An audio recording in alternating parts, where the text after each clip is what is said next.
Back when the West was very young, there lived a man named Masterson. He wore a cane and derby hat. They called him Fat Masterson.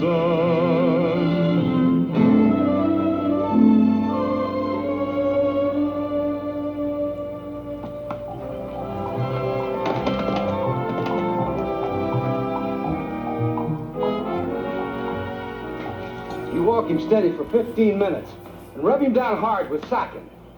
It isn't that I'm not pleased to oblige. You do what I say here, and you leave him saddled up. Money ain't no worry. There ain't no worry for Corley. Ain't that right, Jess? True. Corley quits his whirlers like a spring snake quits a skin. I ain't gonna do no talking, you know that. We know that, Corley. We know that.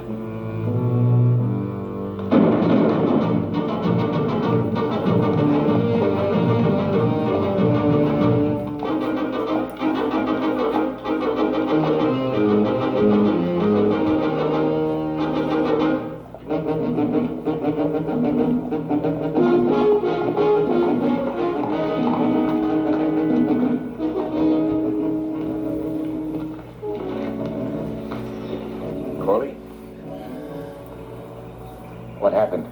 Oh, they just come. Like they always do.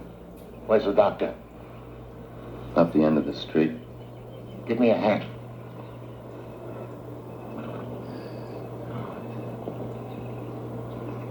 You, give me a hand. It was Job Crail's boys shot him.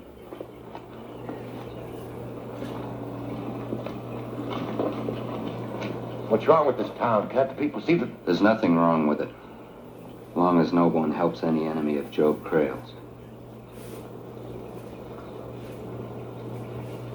Masters? Yeah? What happened? You were supposed to meet me. Old Job Crail. He must have smelled it.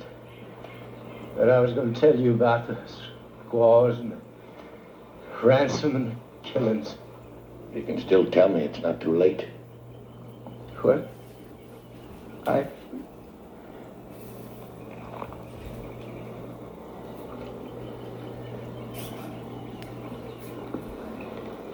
You know about Crail. Tell me about him. The Army will pay well. I know him.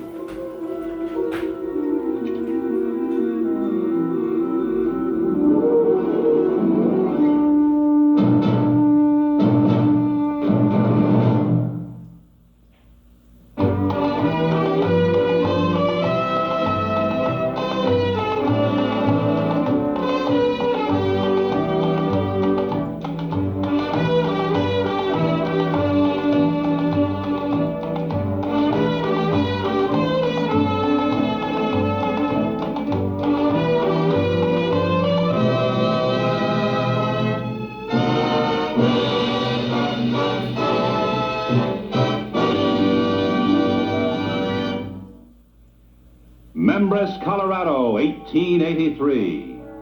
Shoshone women and children had been abducted for ransom. The Arapahoes had been blamed. The military thought a band of whites was behind the atrocities. But where was the evidence? Into this darkness and danger, the United States government sent Bat Masterson, the man who became a legend in his own time. Are you the doc? Howard J. Edrington, the Sagebrook Hippocrates. I haven't had much cooperation in this town. I'm ordering you to try to save this man.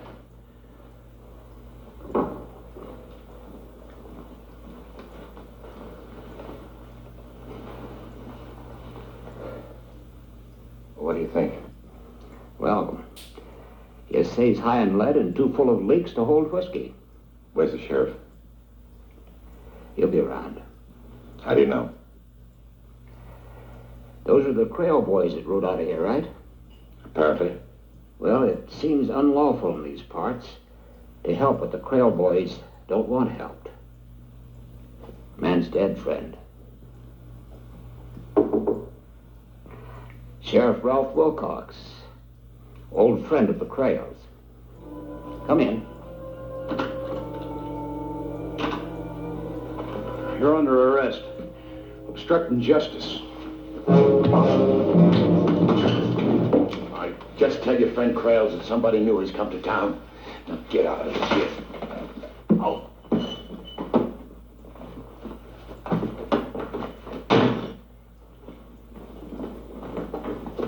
By jingers. I figured I'd never see it in my life. Somebody with the guts enough to stand up to them hamstringing coyotes. You don't see eye to eye with Job Krale? How did you get low enough to see eye to eye with a rattlesnake? What do you know about Job Krale?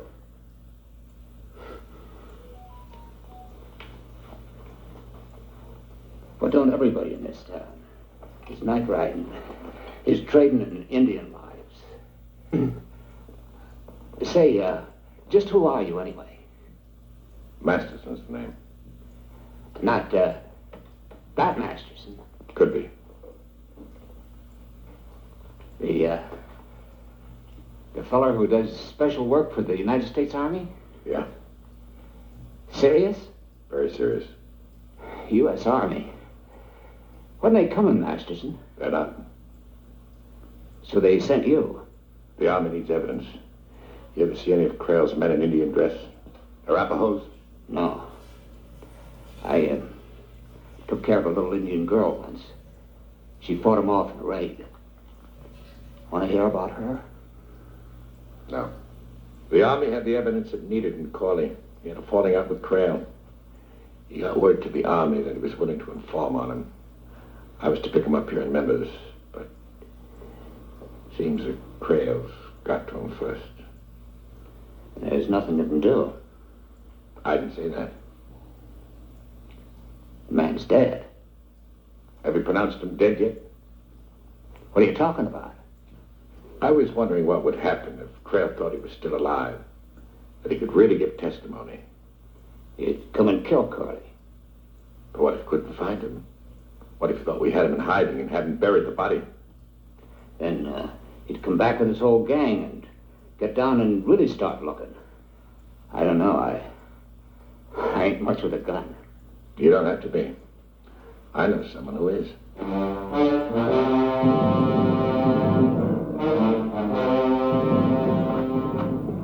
Howdy, Paul.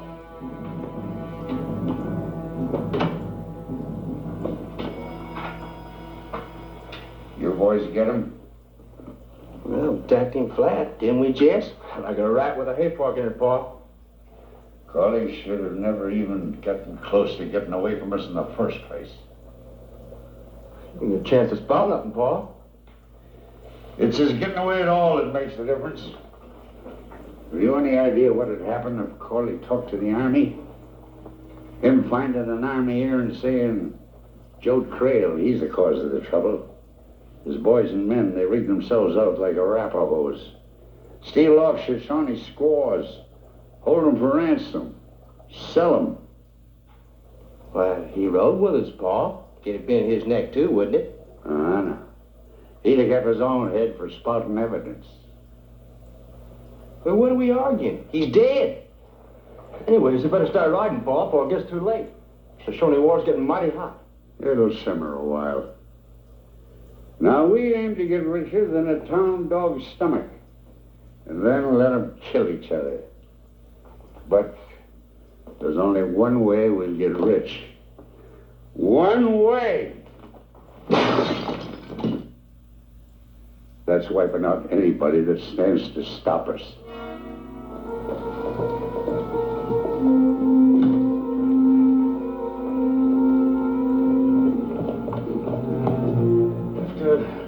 What can I do for you? You send telegrams? What? Yeah? Well, then take a guess. Want to send a telegram? That's right. Well, you just give them me and I'll send it as soon as I get off of these others. No, you send it as I dictated. Get to the key. And let me inform you that I know the code. Yeah, sure. To Green River, Tom Smith, Bodie, Colorado. Your presence requested as officer of the law. Officer of the law. To bear witness testimony of John Corley. And them's the very words of the wire, Mr. Creel. You gotta be lying. I don't know why, but you gotta be lying. No, I ain't. Pa, me and Jess was as close to Corley as I am to you. Ain't no man could live through that. Get out. Yes, sir, Mr. Creel. You ain't gonna forget who came and told you about it, are you? Get out. Yes, sir. Cat's gotta be right, Paul. He couldn't have lived through it. There's a sight of difference between hitting and killing. Now, what is it I always told you? Always shoot a man till he's dead. And then shoot him again.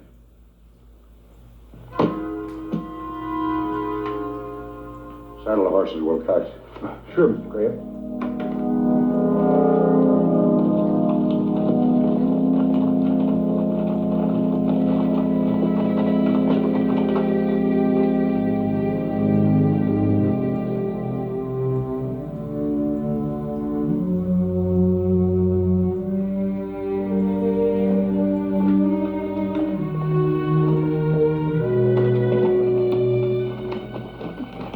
Ain't that a sight for Halloween? Cat. Now, where's Corley, Edgerton? Who? The man what was brung in here last night. I don't recollect. Listen, old man. Now, easy. Wilcox here recollects. He saw Corley laying on your table last night. I don't know how he could see much, being flat on his back like he was. And I ain't much for discussing the private affairs of patients. Now, let me handle this.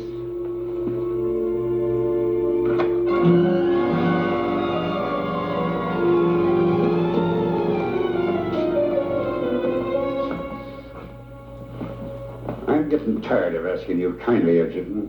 Now, Cat. Killing old men is about your strike. I ain't gonna kill no old man. I'm just gonna let some hair out of him so he remembers to remember. Hold it! Now put that knife on the desk. Now get over there. Over there!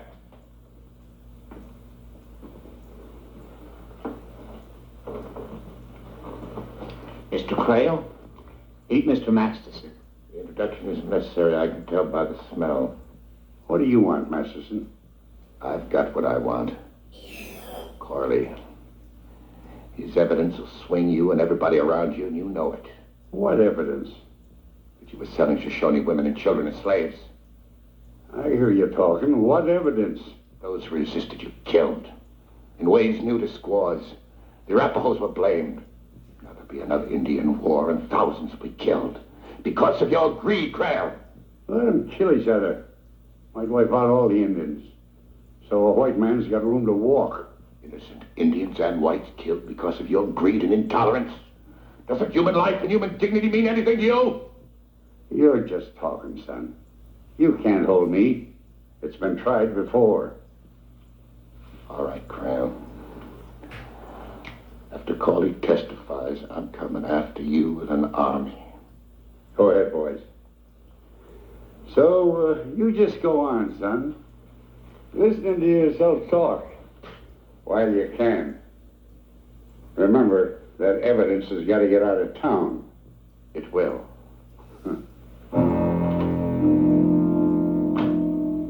I gotta say one thing. You like your odds piled high.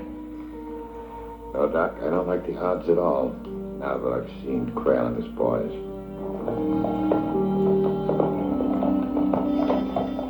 Free! Free!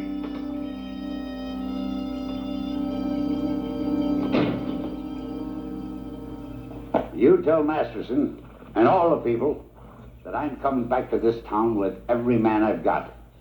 And when I finish with it, there won't be nothing left but the nails.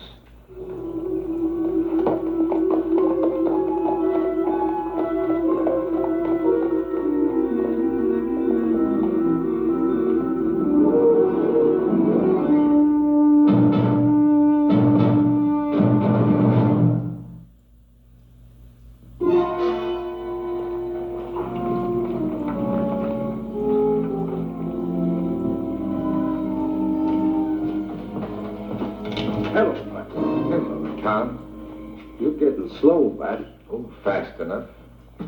Why don't you try me?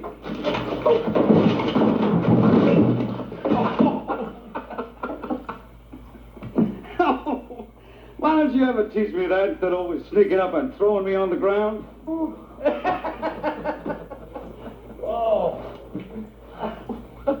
Why don't you come into town like any other man? Because I got to find out what I'm partnering up with. Well, if you don't know by now, Tom, you never will. Besides, you wired me as sheriff. Now, you should have known that would spook me fine, knowing how I feel about sheriff. Well, I wanted to keep you suspicious. That way you'd sneak into town quietly, so that Crail's men don't see you. But why'd you have to try to take my temperature with a 6-shooter? Well, I was just testing. What's the odds this time? Well, I want you to come with me and meet Dr. Edgerton. I'll tell you that. All right, boy.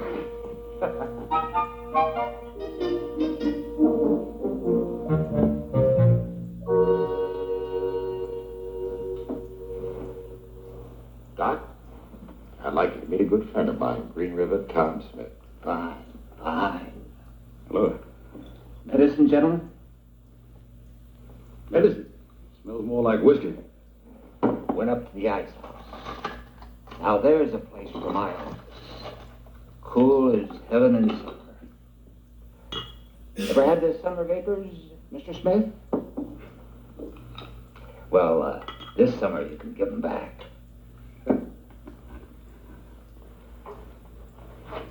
Well, that's about the size of it, Tom. Town might have to defend itself if we fail. So Crail and his bunch are pulled out of hiding to hunt for Crawley. We make them come to us. We fight our fight, and on the ground we choose. The odds are improving. And so is this. You fellows been talking half the night, and the whole town is leaving. Just up and leave it.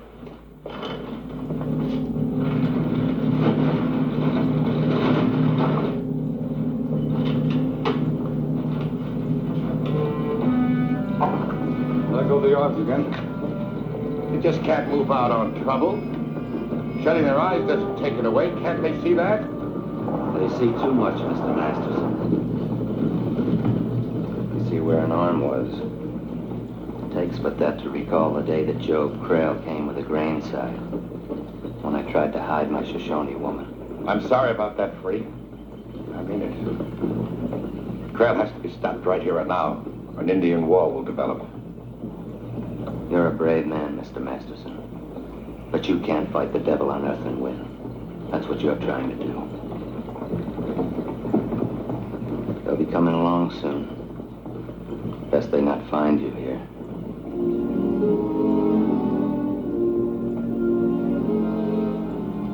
Rabbits. No, not him, Doc. He's got a strong argument in a loose sleeve.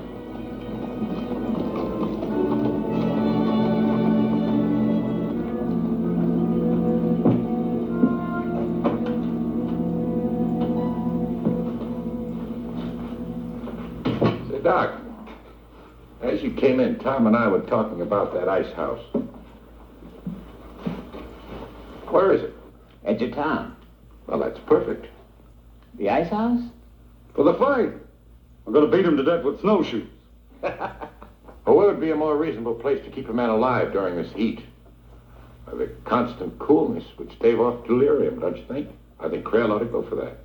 So in order to get Crawley, Crail and his army has to come after us. How'd you boys ever stay alive so long? Doc, let's see that ice house.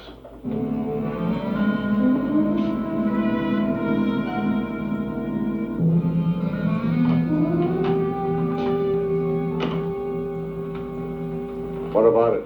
The townspeople all snuck out a short time ago. It's quieter than a grave, Pa. Where'd they be?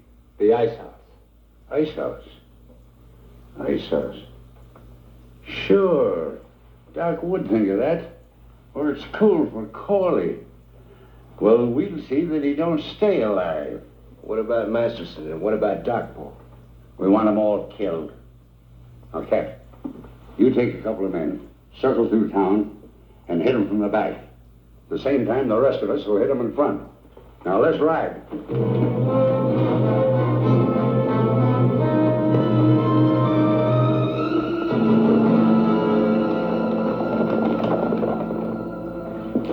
I guess we're as ready as we can be, Doc. Yeah, for a nice cool coffin. I don't know but what he's right. Now, look, this is going to be a close, hard fight. Maybe you better... I didn't say I was running. Besides, I got a supply of medicine. A man could get the ague sitting around all this cold. He's coming, Pat.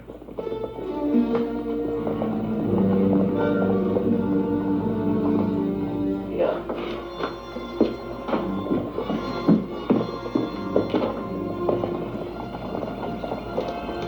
Yeah, they're coming here, too. Doc, you get down. Keep out of sight, and every time you see a head pop up, you let him have it. Harky over there. All right, Tom. Good luck. Let's get ready for him.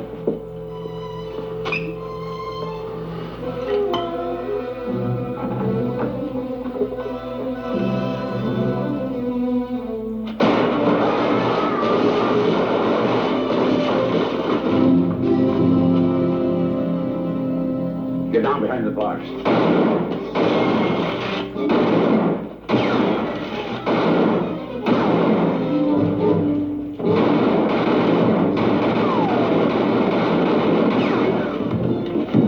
Go get him.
My boys are dead. They didn't just die, Carl. They died a long time ago. Like anything else you touched for the first time. But, come here.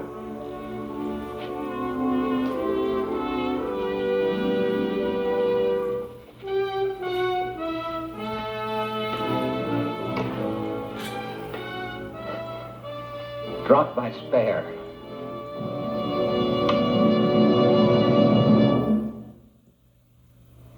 I guess it sometimes takes the patient to point out the doctor's backbone to him. Thanks, Pat. I, too, would like to thank you, Mr. Masterson. And to apologize Apologize? for leaving with the others.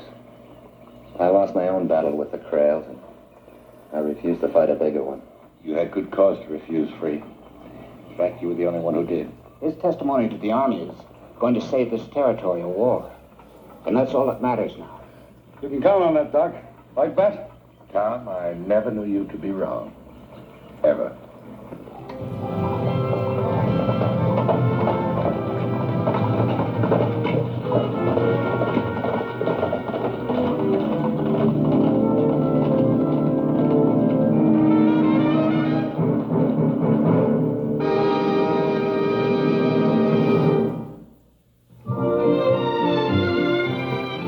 When the West was very young, there lived a man named Masterson. He wore a cane and derby hat. They called him Bat Masterson. The trail that he blazed is still there. No one has come since to replace his name. And those with too ready a trigger forgot to figure on his lightning cane. Now in the legend of the West, one name stands out of all the rest.